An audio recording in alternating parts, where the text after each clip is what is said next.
Hello 12th students. இந்த video நம்ம என்ன பார்க்க போறோம் அப்படினா 12th accountancyல இருக்கக்கூடிய இம்பார்ட்டன்ட் क्वेश्चंस தான் பார்க்க போறோம் for quarterly exam. ஓகேங்களா? சோ quarterly exam வர நெருங்கிடுச்சு. நம்மளுக்கான quarterly examோட போர்ஷன் என்ன அப்படினு சொல்லி பார்த்தோம் அப்படினா யூனிட் 7 வரைக்கும் இருக்கு. ஓகேங்களா? மொத்தம் 7 யூனிட் வந்து இருக்கு. அந்த 7 யூனிட்ல இருக்கக்கூடிய இம்பார்ட்டன்ட் क्वेश्चंस என்னென்ன அப்படின்றத இந்த வீடியோல நம்ம பார்க்க போறோம். ஓகேங்களா? சோ ஃபர்ஸ்ட் யூனிட் 1ல இருக்கக்கூடிய இம்பார்ட்டன்ட் क्वेश्चंस என்னென்ன அப்படினு சொல்லி பார்த்திரலாம். சோ இதல பார்த்தோம் அப்படினா யூனிட் 1ல 2 மார்க்ல பார்த்தோம் அப்படினா இந்த ரெண்டு क्वेश्चन வந்து ரொம்ப ரொம்ப இம்பார்ட்டன்ட். and 3 மார்க்ல பார்த்தோம் அப்படினா இந்த மூணு क्वेश्चन வந்து ரொம்ப ரொம்ப important. என்னென்னது limitations of incomplete records, procedure for calculating profit or loss through statement of affairs, and the differentiate between statement of affairs and balance sheet. ஓகேங்களா? சோ 5 மார்க்ல பார்த்தோம்னா நமக்கு மோஸ்ட்லி சம்ஸ் தான் வந்து கேட்பாங்க. சோ இதல பார்த்தோம் அப்படினா illustration sum and வந்து exercise sum னு சொல்லிட்டு இருக்கு. சோ இதல இருக்கக்கூடிய சம்ஸ்லாம் வந்து ரொம்ப ரொம்ப இம்பார்ட்டன்ட். சோ படிக்க மறந்துடாதீங்க. நோட் பண்ணி வச்சுக்கோங்க. ஆல்சோ ஒரு ஸ்கிரீன்ஷாட் எடுத்து வச்சுக்கோங்க. ஓகேங்களா? அடுத்து யூனிட் 2ல பார்த்தோம் அப்படினா 2 மார்க்ல இந்த 5 क्वेश्चन வந்து ரொம்ப ரொம்ப இம்பார்ட்டன்ட். ஓகேங்களா?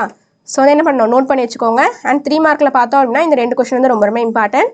ஓகேங்களா? அடுத்து 5 மார்க்ல பார்த்தோம் அப்படினா சம்ஸ்ல illustration sum and exercise sum. ஓகேங்களா? சோ என்னென்ன நம்பர்னு சொல்லி போட்டுருக்கோம். சோ எல்லாத்தையுமே வந்து என்ன பண்ணனும் நோட் பண்ணி வச்சுக்கோங்க. ஆல்சோ ஒரு ஸ்கிரீன்ஷாட் எடுத்து வச்சுக்கோங்க. அடுத்து யூனிட் 3ல பார்த்தோம் அப்படினா 2 மார்க்ல இந்த மூணு क्वेश्चन வந்து ரொம்ப ரொம்ப இம்பார்ட்டன்ட். ஓகேங்களா? 3 மார்க்ல பார்த்தோம் அப்படினா இந்த மூணு क्वेश्चन வந்து ரொம்ப ரொம்ப important. என்னென்னது features of partnership and state any 6 contents of a partnership. and வந்து third question வந்து ரொம்ப ரொம்ப இம்பார்ட்டன்ட். 5 மார்க்ல பார்த்தோம்னா சம்ஸ்ல illustration sum and exercise sum வந்து கொடுத்திருக்க நம்பர்ஸ். சோ வந்து நோட் பண்ணி வச்சிட்டு படிக்க மறந்துடாதீங்க. படிச்சிட்டு போயிடுங்க. அடுத்து யூனிட் 4ல பார்த்தோம் அப்படினா 2 மார்க்ல இந்த மூணு क्वेश्चन வந்து ரொம்ப ரொம்ப important. what is goodwill, what is super profit and what is normal rate of return. ஓகேங்களா? 3 மார்க்ல பார்த்தோம்னா state any 6 factors determining goodwill. next வந்து second question பாத்தீங்க அப்படினா how is the value of goodwill calculated under the capitalism method. next fourth question பார்த்தோம்னா compute average profit from the following information.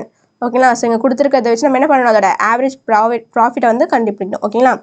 அடுத்து 5 மார்க்ல பாத்தீங்க அப்படினா sumsல illustration and exercise sums ஓட numbers வந்து கொடுத்திருக்கோம். நோட் பண்ணிக்கோங்க. யூனிட் 5 பார்க்கலாமா? யூனிட் 5ல பார்த்தோம்னா 2 மார்க்ல என்னென்ன क्वेश्चंसலாம் இம்பார்ட்டன்ட் கொடுத்திருக்கோம். ஃபர்ஸ்ட் செகண்ட் தேர்ட் வந்து ரொம்ப ரொம்ப இம்பார்ட்டன்ட். and 3 மார்க்ல பார்த்தோம்னா இந்த ரெண்டு क्वेश्चन வந்து ரொம்ப ரொம்ப இம்பார்ட்டன்ட். ஓகேங்களா? 5 மார்க்ல பார்த்தோம்னா illustration and exercise sum வந்து கொடுத்திருக்கோம். இந்த நம்பர்ஸ் எல்லாமே வந்து நோட் பண்ணிக்கோங்க. ஓகேங்களா? சோ இதெல்லாம் வந்து ரொம்ப ரொம்ப இம்பார்ட்டன்ட்டா சம்ஸா வந்து இருக்கான்னு சொல்லிட்டு. ஓகேங்களா? அடுத்து யூனிட் 6. யூனிட் 6ல பார்த்தோம் அப்படினா 2 மார்க்ல இந்த மூணு क्वेश्चन வந்து ரொம்ப ரொம்ப இம்பார்ட்டன்ட். and 3 மார்க்ல பார்த்தோம்னா இந்த ரெண்டு क्वेश्चन வந்து ரொம்ப ரொம்ப இம்பார்ட்டன்ட். ஓகேங்களா? distinguish between sacrificing ratio and gaining ratio. and வந்து what are the ways in which the final amount due to an outgoing partner can be settled. ஓகேங்களா? 5 மார்க்ல பார்த்தோம்னா இந்த சம்ஸ் எல்லாம் வந்து ரொம்ப ரொம்ப important. illustration and exercise sums நம்பர்ஸ்லாம் கொடுத்திருக்கோம். ஓகேங்களா? நோட் பண்ணிக்கோங்க. ஆல்சோ ஒரு ஸ்கிரீன்ஷாட் எடுத்து வச்சுக்கோங்க.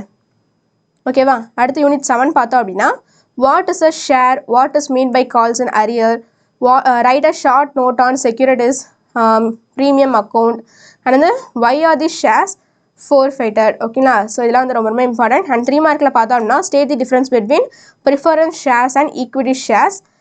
செகண்ட் क्वेश्चन பார்த்தோம்னா write a short note on authorized capital and the reserve capital. ஓகேங்களா? 5 மார்க்ல பார்த்தோம்னா illustration and exercise sums வந்து கொடுத்திருக்க நம்பரை நோட் பண்ணி வச்சுக்கோங்க. ஓகேங்களா? சோ வந்து நமக்கு கொடுத்திருக்க போர்ஷன்ஸ்ல இருக்கக்கூடிய இம்பார்ட்டன்ட் क्वेश्चंस பார்த்தாச்சு. எல்லா இம்பார்ட்டன்ட் क्वेश्चंसையும் நோட் பண்ணி வச்சிட்டு படிக்க மறந்துடாதீங்க. மறக்காம படிச்சிட்டு போயிடுங்க. எல்லாம் வந்து நல்லபடியா குவார்ட்டர்லி எக்ஸாம் எழுதிட்டு வாங்க. ஓகேங்களா? பை.